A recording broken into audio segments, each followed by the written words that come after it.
Halo semua, selamat datang di podcast Ada Apa di Palmerah. Di podcast episode 3 kali ini, kita kedatangan seorang penulis brand sculpture, yaitu Mbak Iren Peter.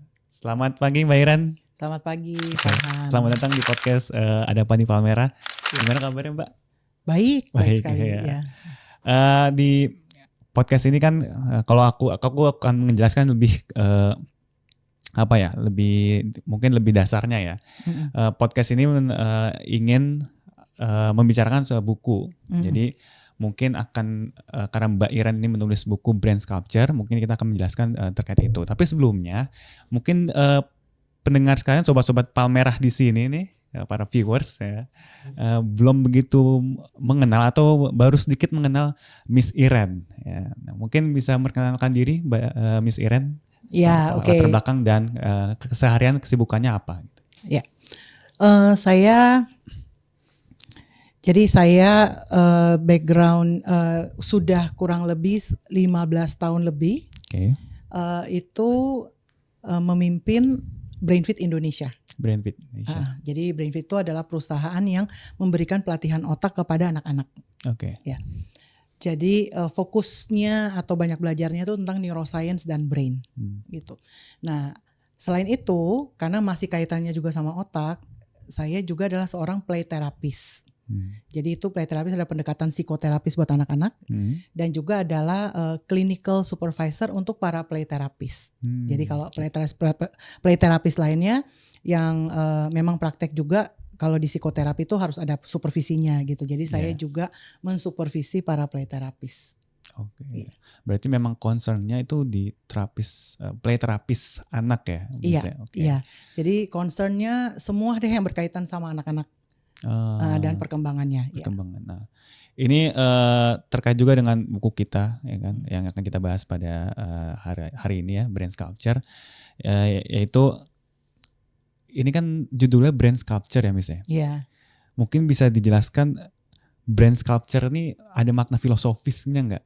Atau mungkin kenapa dipilihnya itu gitu judulnya? Iya. Ya ini pilih judulnya agak unik ya gitu karena memang ada filosofinya gitu. Prinsipnya tuh adalah neuroplasticity. Jadi ketika saya belajar tentang otak dan bagaimana kita bisa shape dan membentuk otak anak, dari situlah menemukan bahwa wah ternyata otak itu luar biasa banget ya. Dia tuh terdiri dari fitur-fitur yang sangat fleksibel, neuroplasticity, sangat fleksibel, bisa dibentuk. Nah, dibentuknya dengan cara apa? Apa aja yang kita berikan kepada anak dengan stimulasi dan pendekatan, approach sehari-hari, mulai dari yang kecil-kecil sampai yang besar, ternyata itu membentuk jalur-jalur network neurons di dalam otaknya dan itu yang membentuk skill. Nah, ternyata lagi bahwa apa yang anak itu paling banyak dibentuknya itu di rumah kan. Jadi apa yang dilakukan oleh orang tua, pendekatannya itulah yang membentuk jalur-jalur itu. Jadi Brain Sculptor dengan judul ini saya ingin mengangkat bahwa orang tua adalah Brain Sculptor. Orang tua itu kayak memahat jalur-jalur otak di dalam otak anak. Jadi supaya orang tua sangat aware ya bahwa kalau mereka adalah sculptornya, adalah pemahatnya, maka dia lebih berhati-hati, dia lebih waspada, lebih tahu gitu bahwa apa yang dia lakukan atau tidak lakukan. Jadi belum tentu apa yang dilakukannya atau dia tidak lakukan itu sangat mempengaruhi kinerja atau jaringan di dalam otak anak. Gitu. Berarti memang yang memang ditonjolkan itu peran orang tua. Peran orang tua. Jadi ini memang buku buat parents, buat ya. Nah, karena kan orang tua itu kan kepada anak kadang-kadang gini Mbak, kita ambil contoh kasus. Mungkin aku sedikit ngambil kasus sedikit. Ketika orang tua itu kan kadang-kadang selalu ingin menuntut anaknya untuk menjadi lebih baik. Ya, mungkin ini terkait dengan perkembangan juga kan. Ada nggak sih Miss bagaimana supaya orang tua itu bisa tidak terlalu memberikan dorongan kepada anak gitu secara berlebihan, karena kan beberapa orang tua ada yang kayak gitu.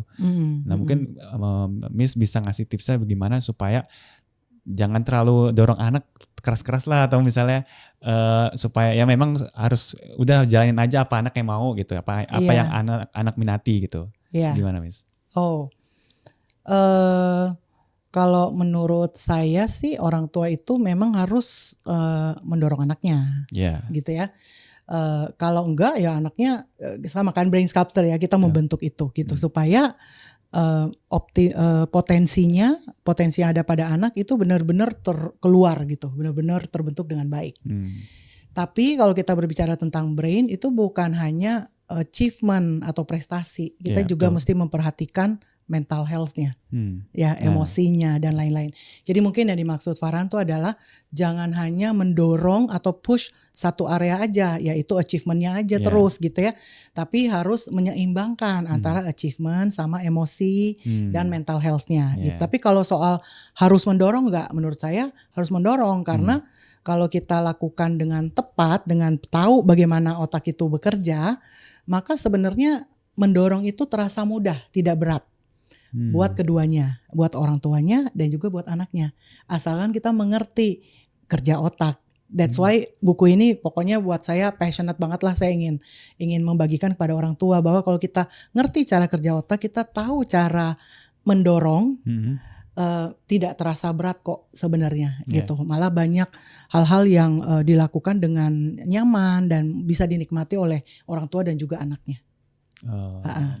Berarti mendorong anak tetap dilakukan harus ya, tapi mungkin jangan terlalu di-push banget gitu atau misalnya ya memang ya kita kasih apresiasi juga, kasih bentuk untuk supaya mengarahkan anak lebih baik lagi gitu. Kepada, dengan cara yang tepat lah gitu ya, dan tahu apa yang didorong gitu, baik prestasinya kah, emosinya kah gitu ya, semangatnya, motivasi. Jadi banyak hal sih sebenarnya yang mesti dipertimbangkan.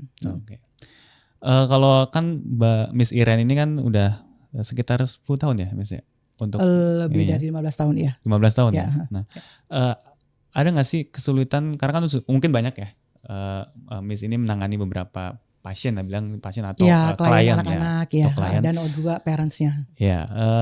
Ada gak kasus-kasus yang mungkin Miss ini merasa kesulitan atau tantangannya apa untuk menangani beberapa kasus-kasus yang ada gitu? Tantangannya ya. Kebanyakan kasus kalau kita ngomongin case itu macam-macam ya. Karena anak yang datang ke kami, ke BrainFit ataupun ke klinik yang Mindgrow yang play therapy itu, case-nya macam-macam. Ada yang memang datang karena adanya kesulitan dalam belajar. Misalnya susah fokus, memorinya kurang, malas berpikir kata orang tuanya gitu ya. Jadi kebanyakan keluhan itu seputar proses belajar. Gitu ya. Ada juga yang datang karena keluhannya seputar regulasi emosi, perilaku anak yang susah dikontrol, kemarahannya, emosi yang berlebihan. Nah itu udah faktor emosinya. Jadi banyak keluhan-keluhannya, dan biasanya kita tanganinya itu berdasarkan keluhannya, berdasarkan kebutuhan dia. Gitu. Kalau masalahnya adalah kognitif, yaitu proses belajar ya, kita berikan intervensi belajar itu brain training namanya, ya. Jadi kita latih fokusnya, memorinya, kecepatan processing dan lain-lain. Kalau problemnya adalah emotions, biasa ditanganinya dengan pendekatan emosi, yaitu dengan play therapy. Itu. Nah tantangannya tadi Farhan tanya, nggak ada sih sebenarnya. Tantangannya pasti berat lah ya, namanya kita sedang membantu untuk closing learning gap gitu, sesuatu yang tidak optimum gitu. Tapi selama kinerja atau kerjasama kita dengan orang tua itu berjalan dengan baik, biasanya sih progres itu mulus-mulus aja. Gitu kita bisa lihat gitu. Tantangannya biasanya adalah untuk bekerja sama dengan parents gitu, karena biasa orang tua tuh sangat sibuk, tidak ada waktu gitu ya. Susah berkomunikasi untuk kita berkomunikasi kinerjanya itu ya sama orang tua. Itulah biasanya sih tantangannya di situ gitu. Tapi tetap diupayakan sih, cuman memang agak mesti effort banget gitu untuk komunikasi itu ya. Kalau misalnya dari sekian banyak tadi kan dalam hal mengurusi anak ya, terutama itu kan orang tua, peran orang tua itu sangat penting itu kan. Nah, gimana Mbak atau Miss Iren ini mengendalikan orang tua, atau misalnya memberikan treatment kepada orang tua supaya anak itu bisa tumbuh kembang baik gitu. Itu bagaimana caranya? Kita terus mengedukasi. Salah satunya saya tulis buku untuk jadi panduan ya buat orang tua. Jadi terus aja mengedukasi. Terus kalau anaknya ikut program kami, orang tuanya pun ikut diedukasi terus gitu ya. Berbarengan berarti? Iya berbarengan gitu ya, lewat feedback session. Tapi kalau orang tuanya merasa kayaknya kalau hanya bertemu setiap 2 bulan untuk review aja nggak cukup, orang tuanya tuh butuh didampingi secara intensif, maka kita juga punya yang namanya parents coaching. Gitu. Jadi parentsnya benar-benar intensif, dibimbing, ditemani, diberikan rekomendasi, direview bareng-bareng gitu ya, apa yang dia sudah coba lakukan ternyata belum tepat, apa yang mesti dirubah. Jadi secara intensif itu memang didampingi. Namanya program parents coaching. Parents coaching. Ya. Berarti ada coaching untuk anak juga, ada juga khusus buat orang tua. Buat orang tua. Berarti sangat lengkap juga ya. Iya, karena kalau hanya anaknya saja kami menemukan kadang-kadang progresnya agak lambat. Ternyata begitu orang tuanya terlibat, orang tuanya kita coaching juga, wah progresnya cepat sekali. Jadi saling belajar juga orang tua ya? Iya, buat yang memang ada waktu, ada resources dan menurut orang tuanya memang dia mau gitu, dia butuh, bisa. Oke, berarti memang pendidikan kepada orang tua juga itu penting, pendidikan kepada anak itu juga penting. Nah, terkait dengan buku Brain Sculpture ini, Miss, di buku ini kan Miss Iren ini menulis bahwasannya usia 0 sampai 6 tahun ya, kemudian dan 13 sampai 18 tahun ya sebagai periode emas perkembangan otak anak. Nah, itu maksudnya gimana, Miss? Ya. Jadi otak itu memiliki fitur neuroplasticity ya. Jadi anytime apapun yang kita stimulasi dengan konsisten akan terbentuk tuh jaringan neuropathways. Jadi otak itu memang memiliki fitur neuroplasticity. Jadi bisa berubah kapan aja gitu usianya. Nah, tetapi neuroscientist atau para periset otak itu mereka mempelajari kan setiap tahapan perkembangan, setiap usia itu apa yang terjadi gitu. Nah, jendela emas itu karena sifat neuroplasticity di dalam otak itu sangat sensitif. Jadi dengan cepat, jadi sedikit stimulasi perubahannya cepat. Pembentukan neuron lebih cepat gitu jaringannya. Dia sensitif. Dibandingkan di luar usia itu kita mesti mengulang lebih banyak, berusaha lebih banyak baru terbentuk. Di jendela emas ini enggak, brain itu sensitif sekali gitu. Jadi apa yang kita investasikan ya di masa itu terbentuk dengan cepat. Nah, memang dikatakan 2 kali jendelanya. Satu adalah balita, usia balita ya 0 sampai 6 tahun. Kemudian ada lagi jendela kedua yaitu jendela teenagers gitu, remaja memasuki masa di mana otak anak itu mau memasuki remaja, yaitu mau memasuki usia dewasa. Jadi otak anak-anak dan otak dewasa itu strukturnya beda. Kalau otak anak-anak banyak sekali berfokus kepada emosi. Oleh karena itu anak juga belum bisa berpikir dengan logik, mengambil keputusannya pun masih salah gitu ya. Tapi otak dewasa bedanya adalah dia bisa ngambil keputusan dengan baik, dia bisa memperhitungkan resiko, dia bisa punya self control gitu ya. Dan ternyata itu strukturnya karena frontal lobes, jadi otak yang bagian depan ini yang menguasai seluruh kerja otak kita. Nah, itu otak dewasa. Jadi ini remaja itu adalah masa di mana otak anak-anak mau bertransisi menjadi sistem kerja otak dewasa. Jadi otak remaja itu adalah terjadi restrukturisasi di dalamnya. Dia menjadi sangat sensitif. Apapun yang kita lakukan, kita investasikan di situ, cepat banget perubahannya. Itulah yang disebut dengan jendela emas. Jendela emas, Berarti peran orang tua itu besar untuk bisa lebih terarah. Maksudnya jangan sampai ini keluar dari jalur gitu. Yes. Nah, ada treatment khusus nggak, Miss, supaya orang tua itu bisa membimbing anak gitu supaya lebih ke jalannya gitu, sesuai dengan perkembangannya? Iya. Sebenarnya sih prinsip utama itu adalah jaga dekatkan saja hubungan kita dengan anak, gitu kan? Karena kita nggak bisa ngatur jendela-jendela emas itu. Dan kalau kita tahu, ya kita pastikan aja bahwa stimulasi atau perancangan aktivitas, komunikasi dan relationship itu terjaga dengan baik, dia akan terbentuk kok dengan sendirinya, karena otak itu kan natural juga ya, gitu. Ya. Cuman memang pay more attention kalau kita mau memanfaatkan jendela emasnya, ya kita benar-benar merencanakan, gitu, merencanakan dengan baik. Pemilihan aktivitas misalnya ya, cara kita membantu anak manage emosinya, kan remaja itu sangat emosional ya misalnya ya, jadi itu saatnya sebenarnya buat dilatih untuk bisa regulasi emosi.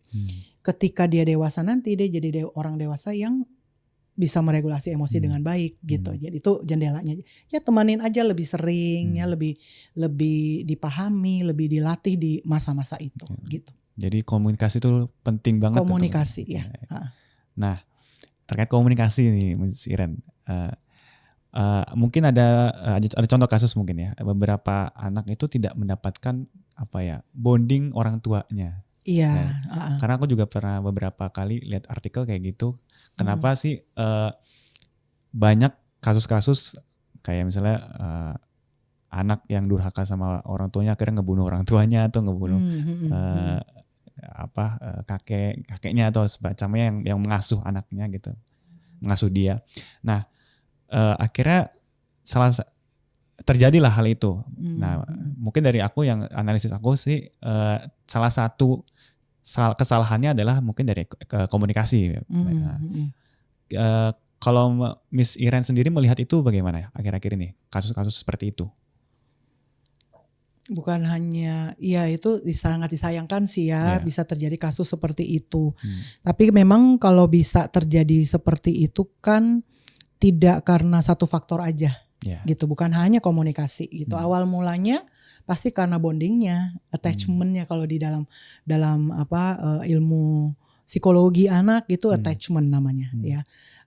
Attachmentnya tidak terbentuk ya anak, sehingga anak menjadi hyper independent mungkin gitu ya.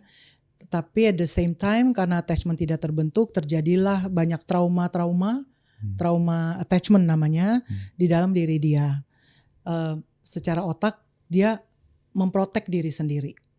Kalau memprotek diri sendiri, anak itu juga memang merasa aman di dalam dirinya, tapi dia juga tidak bisa terkoneksi dengan siapapun di luar dirinya, sehingga kurang berempati. Jadi dia nggak bisa ngerasain tuh yang namanya empati. Gitu ya. Nah, itulah kemudian menjadi perjalanan yang yang akhirnya bertubi-tubi gitu. Trauma-trauma hubungan karena kurangnya empati, kemudian dia tidak bisa berkomunikasi. Orang menjadi tidak suka sama dia pun nggak suka sama orang. Jadi kayak kompleks lah sebenarnya sampai bisa terjadi tindakan-tindakan seperti itu ya. Itu pasti sudah cukup kompleks, nggak sesimpel cuman lack of communication aja gitu. Nah, ya itu sangat disayangkan juga sih. Jadi memang perlu adanya bimbingan sekaligus pendekatan yang ya mungkin orang tua harus bisa pandai-pandai lah gitu ya misalnya. Gimana supaya membangun relasi hubungan dengan anak gitu ya. Terkait dengan proses pembelajaran.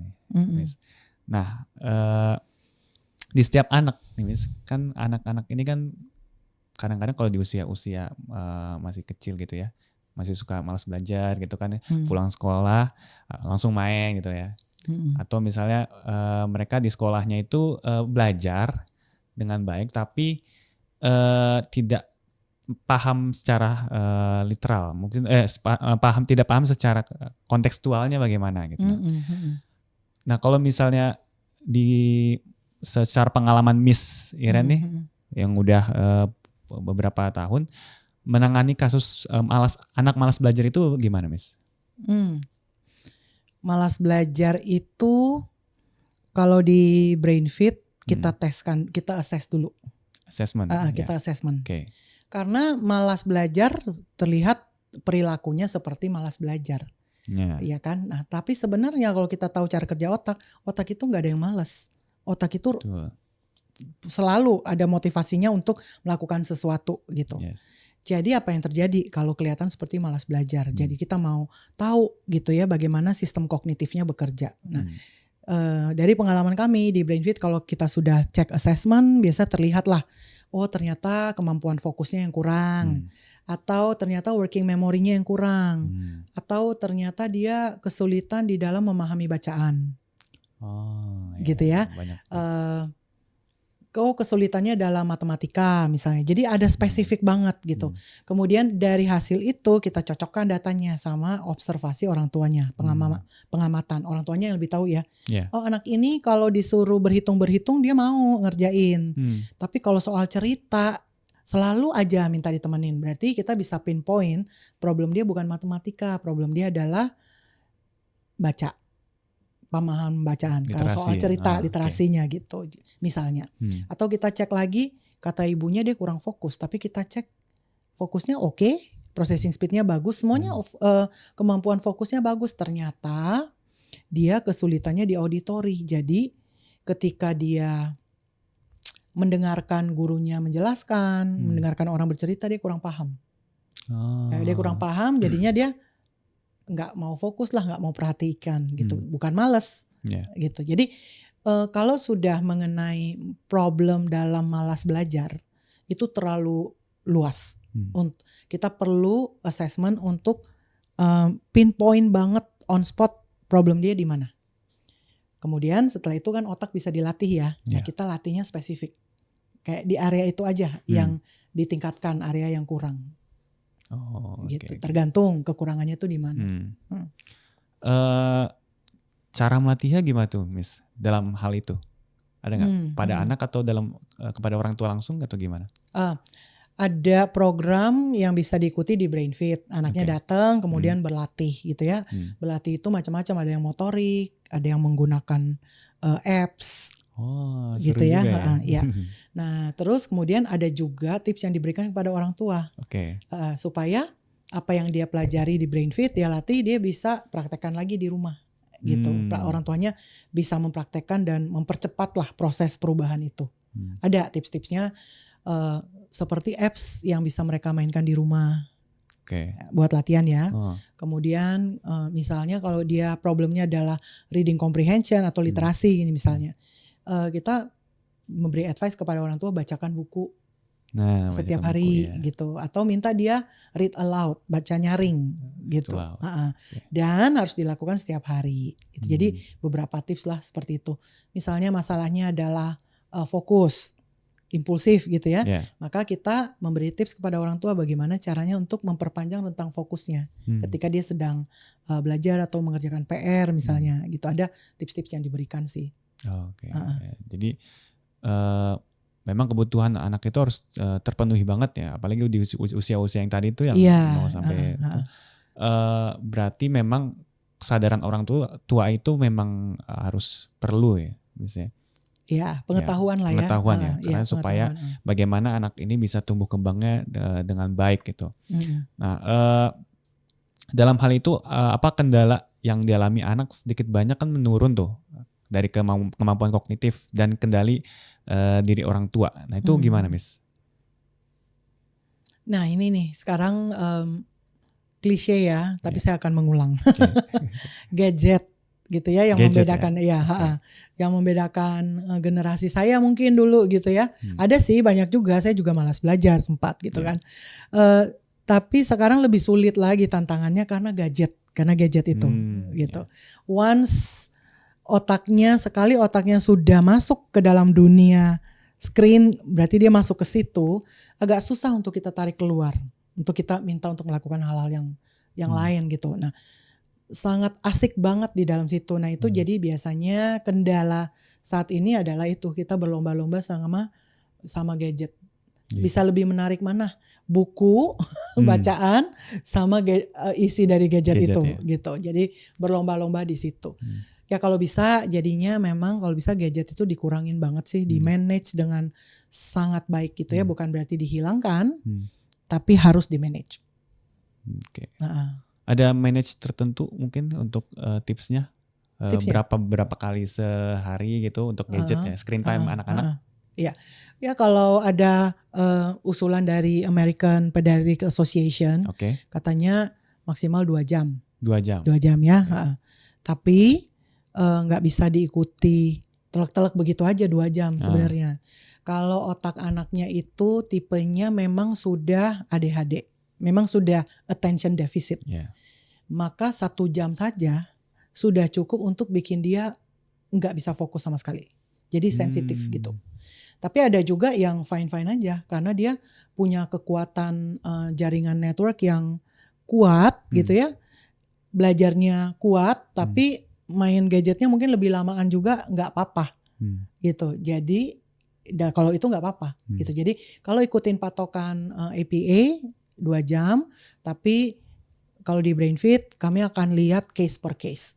Jadi nggak bisa dipakai telak-telak nih 2 jam ya udah aku kasih maksimal 2 jam gitu. Tapi kenapa jadi nggak bisa fokus gitu misalnya. Gitu ya. Jadi gitu sih. Dilihat case by case lah, tapi ada panduannya. Oh, karena beda-beda semua ya. Beda-beda banget gitu. Kan setiap otak itu unik ya. Jadi memang harus dilihat dulu berarti ya misalnya untuk kasus-kasusnya karena beda-beda juga. Okay. Sebenarnya yang lebih tahu anaknya sih orang tuanya ya. Maksudnya nggak harus ketemu dengan orang yang ahli kayak psikolog atau ke kami gitu. Sebenarnya orang tua kalau observe benar-benar akan tahu sih sebenarnya apa ciri-ciri atau keunikan dari otak anaknya gitu. Ini aku akan melanjutkan bahas terkait dengan bukunya itu. Aku sempat baca juga bukunya beberapa di isinya ada beberapa istilah. Namanya T for Moms. Betul? Oh, T for Moms. Nah, boleh diceritain apa itu T for Moms? Oke. Jadi T for Moms tuh sebenarnya dimulainya waktu COVID kemarin ya. Udah nggak bisa kemana-mana gitu ya. Terus orang tua juga stres. BrainFit juga nggak bisa beroperasi, cuma bisa secara online. Terus kami tuh berpikir gimana caranya kita masih bisa terus support orang tua gitu. Di rumah dengan memberikan edukasi-edukasi tentang brain inilah gitu ya. Kemudian kita cobalah dengan lakukan waktu zaman dulu itu kan waktu zaman COVID tuh ya Zoom ya, lewat webinar lewat Zoom. Tapi ternyata nih orang tua kalau dibilang parenting workshop nggak mau pada hadir. Gitu. Jadi kita bilang oke lah kita bikin T for Mom gitu ya. Ngajakin parents untuk ambil waktu singkat aja buat diri sendiri sambil dengerin webinar sambil ngeteh. Wah, seru juga. Seru. Sebenarnya konsep itu, filosofi itu mau mengajarkan kepada parents, especially moms, sesibuk apapun kita itu perlu menjaga diri sendiri. Perlu meluangkan waktu buat diri sendiri. Ayolah kita ngeteh sambil belajar, tapi santai. Jadi konsepnya adalah take care of yourself sebelum mom itu invest segala waktunya, energinya buat anaknya, sehingga sehat, dianya sehat secara mental, secara kognitif, sehingga dia bisa memberikan yang terbaik buat anak-anak juga, gitu. Jadi semacam kayak wadah wadah healing gitu ya? Iya, pengennya sih seperti itu ya. Ibu-ibu dan orang tua mungkin pada umumnya. Jadi bukan sekedar acara ya, atau sekedar nama, tapi itu yang kita inginkan. Like telling parents sesibuk apapun, mau belajar kayak apapun, make time for yourself, gitu. Itu berarti rutin? Waktu itu rutin setiap minggu dan rame banget. Berhasil banget sih, itu memang acaranya free gitu ya. Rame banget. Tapi setelah COVID tentunya gak ada lagi orang yang mau webinar, udah bosan ya orang gitu. Mungkin zamannya udah podcast dan lain-lain. Tapi ya itu, tapi kita tetap mau maintain message itu. Jadi tetap sih kita kami suka mengadakan secara offline, tapi nggak bisa sesering online ya, gitu. Tapi that concept saya tetap mau tuangkan ke dalam buku ini karena menurut saya this is a book. Buku ini adalah buat parents. Jadi parents boleh belajar macam-macam di sini, tetapi on top of all, take care of yourself, itu pesannya. Berarti kembali lagi mungkin lebih kepada orang tua untuk bisa healing sejenak, dan juga anak-anak itu juga harus perlu diawasi perkembangannya gitu ya misalnya. Iya. Kalau orang tuanya tenang, adain waktu buat diri sendiri, masalah sebesar apapun pasti bisa dihandle. Asalkan dia dalam kondisi mental health-nya sehat, merawat diri sendirinya berjalan dengan baik. Gitu. Aku akan lanjut nih, Miss. Terkait kan kita kan baik banget ya di Jakarta. Itu baik banget lembaga-lembaga yang berfokus pada perkembangan anak dan juga pada bagaimana untuk mentreatment orang tua. Nah, dan juga beberapa lembaga itu banyak sekali pola pengasuhan yang mungkin beberapa dari masing-masing punya metode sendiri-sendiri. Nah, dari sekian banyak metode ini mungkin Brain Fit ini ada nggak bagaimana melihat memandang hal itu semua, dinamika itu yang banyaknya lembaga-lembaga ini itu bagaimana melihat itu dari sekian banyak metode? Iya, kalau Brain Fit kan dasarnya tuh adalah mempelajari tentang otak, bagaimana otak bekerja. Terus setelah kita tahu, kemudian bagaimana kita melakukan parenting atau intervensi gitu kepada anak. Segala sesuatu yang kita lakukan itu kuncinya adalah otak. Nah, metode pengasuhan, pendekatan-pendekatan yang ada nih banyak yang lain-lain tuh menurut saya bagaimana Brain Fit memposisikan diri adalah Brain Fit itu adalah foundationnya. Gitu, fondasinya. Fine-fine aja dan supportive. Kami support banget dengan apapun pola-pola yang ada yang dilakukan oleh parents di luar sana. Dan ditambah dengan pengetahuan tentang brain itu. Jadi di situ role kami adalah apapun itu kita akan support dengan pengetahuan tentang brain. Sehingga metode apapun yang mau diadopsi cross check dengan sistem kerja otak. Gitu ya. Dan kalau apalagi itu saling mensupport maka pasti lebih bagus. Gitu. Jadi itu sih. Jadi selalu kita cross check adalah how does the brain work? Apakah ini sesuai nggak sih dengan sistem kerja otak gitu pendekatannya? So far sih kalau saya lihat banyak sekali ya hal-hal yang bagus gitu di luar sana dan I think Brain Fit itu selalu ingin menjadi penambah sesuatu yang menambahkan.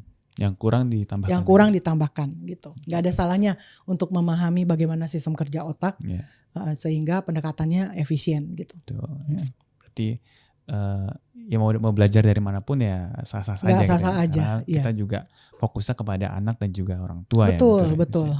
Jadi nggak ada not a competition ya, karena apapun yang bisa memberikan hasil yang baik buat orang tua dan anak, buat family, tentunya semua kami ini sebagai pelaku sebagai profesional, sebagai supporter di bidang ini, I think kita memang harus kerjasama ya. Gitu. Berarti itu perlu diawasi dan juga perlu di-manage dengan baik. Selanjutnya aku juga pengen tahu nih Miss, gimana sih keunikan, apa aja keunikan atau bahkan kebaruan dari strategi yang Miss Iren temui nih, cerita-cerita dari para orang tua atau mungkin bisa ceritain beberapa kasusnya atau misalnya ya yang paling unik lah gitu. Ada nggak Miss? Yang menurut Miss, wah ini unik banget gitu, maksudnya anaknya atau misalnya orang tuanya dalam mentreatment anaknya gitu. Mengenai case-case-nya. Iya, case-case-nya. Case-case-nya. Iya, mungkin fenomena ya yang saya pantau belakangan ini. Kita ini apalagi di kota besar nih Jakarta gitu. Sibuk banget. Post Covid, everybody goes back to normal. Bahkan lebih sibuk lagi dari sebelumnya. Ditambah dengan ya bantuan teknologi ini, jadi kita jadi banyak sekali informasi, banyak sekali pilihan gitu. Hal ini bagus, tetapi at the same time bikin semua orang dewasa termasuk kita nih itu menjadi agak susah fokus. Jadi trennya menuju ke situ.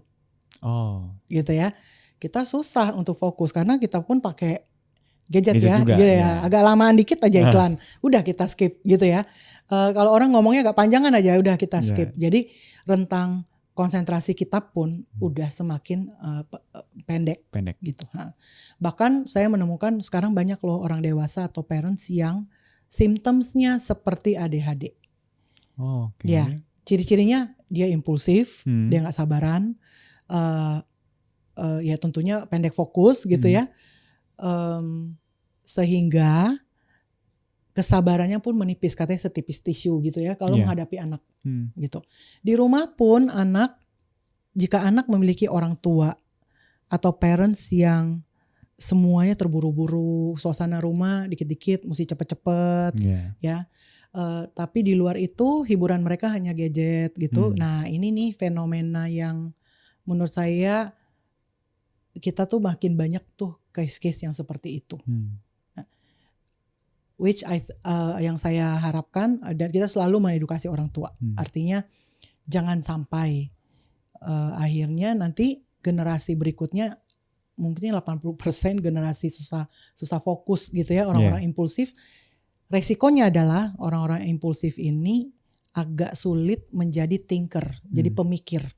Problem solver itu kebanyakan orang-orang yang mampu berpikir dalam, deep, slow, suka membaca itu prosesnya lambat loh, bukan yang cepat-cepat. Sedangkan kalau yang kebanyakan pakai gadget itu semuanya serba cepat. Dan kita akan punya orang-orang atau generasi yang semakin malas membaca, sehingga berpikirnya tidak dalam. Semuanya mau cepat-cepat. Ini dia sih case yang saat ini saya lihat fenomenanya menuju ke situ. Jadi untuk mensiasati supaya tidak arahnya jadi kesana tuh ada nggak, Miss? Ada. Kita sibuk mengedukasi. Terus aja edukasi terus, ingatkan terus. Cuman dengan tahu bagaimana otak bekerja, saya inginnya tuh masuknya dari menjelaskan tentang otak, bukan sekedar menasehati gitu ya, menasehati, memberikan masukan, rekomendasi, tapi tanpa dasar. Betul. Gitu. Jadi saya senang banget kalau bisa menjelaskan bagaimana otak itu bekerja dalam hal misalnya seorang thinker. Ketika membaca gitu ya, mengenai fokus. Jadi begitu kita masuknya dengan penjelasan otak, orang tua tuh langsung paham dan tidak merasa tertuduh. Gitu, karena biasanya orang tua bilang, aduh malas ke psikolog atau kemanapun, ujung-ujungnya kita yang salah. Gitu. Kadang-kadang gitu ya. Iya, karena kita pun nggak bisa berubah gitu. Ya itu sih. Jadi saya pengennya kita terus mengedukasi aja.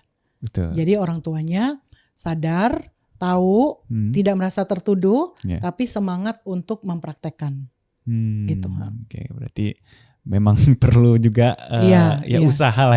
Iya, usaha. Tapi pendekatan ke orang tuanya juga harus dengan a lot of compassion sih ya. Karena sebenarnya orang tua tuh nggak ada yang dengan sengaja kok gitu melakukan hal-hal yang mungkin dikatakan merusak anaknya atau merugikan anak, kan sebenarnya enggak gitu. Tapi karena lack of knowledge gitu ya tentang bagaimana kerja otak gitu. Tadi menarik yang aku dengar, Miss Iren sempat singgung anak berkebutuhan khusus itu kan. Itu yang mungkin jadi cobaan atau misalnya ya ujian bagi orang tua untuk men-treatment anak dan bagaimana penanganannya. Nah, aku sendiri pribadi pernah mengajar anak berkebutuhan khusus pernah. Itu memang sangat butuh kesabaran untuk mengajar itu ya. Nah, apalagi orang tua yang setiap harinya 24 jam membimbing dan mengarahkan anak gitu ya. Nah, sebagai orang tua ya, mungkin Miss Iren sendiri pernah menangani kasus tersebut mungkin ya. Bagaimana supaya orang tua itu bisa agar lebih bersabar atau misalnya supaya tidak terkontrol emosinya kepada anak berkebutuhan khusus gitu kan. Mungkin ada beberapa orang tua yang kayak gitu ya, tapi kan yang banyak juga, yang baik juga ada yang banyak. Nah, mungkin ada tips-tips atau dari Miss Iren sendiri bagaimana supaya orang tua itu, mau itu bapak mau itu ibunya, bisa dengan legowo dan santai dalam membimbing anaknya yang berkebutuhan khusus gitu. Gimana? Nah, kalau anak berkebutuhan khusus lain lagi nih. Lebih penuh tantangan lagi dibandingin the typical kids gitu. Sebenarnya neurodiverse anak-anak yang spesial ini loh, sistem kerja otaknya beda dengan anak-anak pada umumnya. Tips buat orang tua adalah kumpulkan semua pengetahuan yang tepat. Gitu. Karena knowledge atau pengetahuan itu membantu memberikan pemahaman sehingga dia bisa manage ekspektasinya. Orang tua yang menjadi emosi, tidak sabar, frustrasi gitu ya, itu karena dia salah memanage ekspektasi. Jadi dia nggak tahu apa yang harus di-expect dari anak ini dengan kondisinya dan apa yang aku harapkan. Jadi ada gap di antara managing ekspektasi, itulah yang menjadi sumber frustasinya dia. Gitu. Nah, how to get the knowledge? Carilah profesional memang yang khusus menangani kondisi anak, misalnya ASD atau ADHD atau disleksia atau apapun itulah kondisinya. Itu ada kok organisasi atau profesional yang khusus gitu mendalami bidang-bidang tersebut, belajar sama mereka. Masuk komunitas gitu, karena komunitas tuh kumpulnya tempat kumpulnya orang-orang atau parents yang punya anak dengan concern yang sama. Jadi saling bertukar pengetahuan dan lain-lain. Kalau kita merasa kita ini punya banyak resources, maka ada hope, ada harapan. Betul. Harapan itu kemudian ada sistem pula yang kita ikuti karena komunitas ya gitu. Dan ada profesional yang mendampingi. Jadi rasanya tuh frustasi dan emosinya tuh akan berkurang banget. Dan kita lebih bisa menghandle atau cari solusi, taking action yang lebih terarah. Gitu ya. Itu sih tips saya buat orang tua yang punya anak neurodiverse ya, berkebutuhan khusus, adalah harus terlibat di dalam entah itu komunitas atau harus punya pendamping profesional yang satu atau dua gitu ya, tempat dia bisa berbagi dan dapatkan tips dan support gitu. Karena kalau berjuang sendiri pendeklah usianya, nggak akan tahan lah kita gitu ya, punya tantangan ini yang nggak tahan gitu.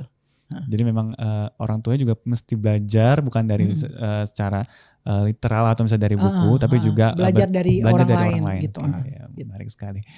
Oke, itu tadi kita sudah pertanyaan terakhir sebenarnya misalnya itu mungkin kita cukupkan untuk episode 3 pada hari ini ya, pada hari ini di Ada Apa di Palmerah. Terima kasih Miss Iren sudah meluangkan waktunya untuk bisa kita ngobrol-ngobrol di sini. Terima kasih. Terima kasih para sobat Palmerah yang sudah menonton kita. Terima kasih. Sampai jumpa di episode selanjutnya.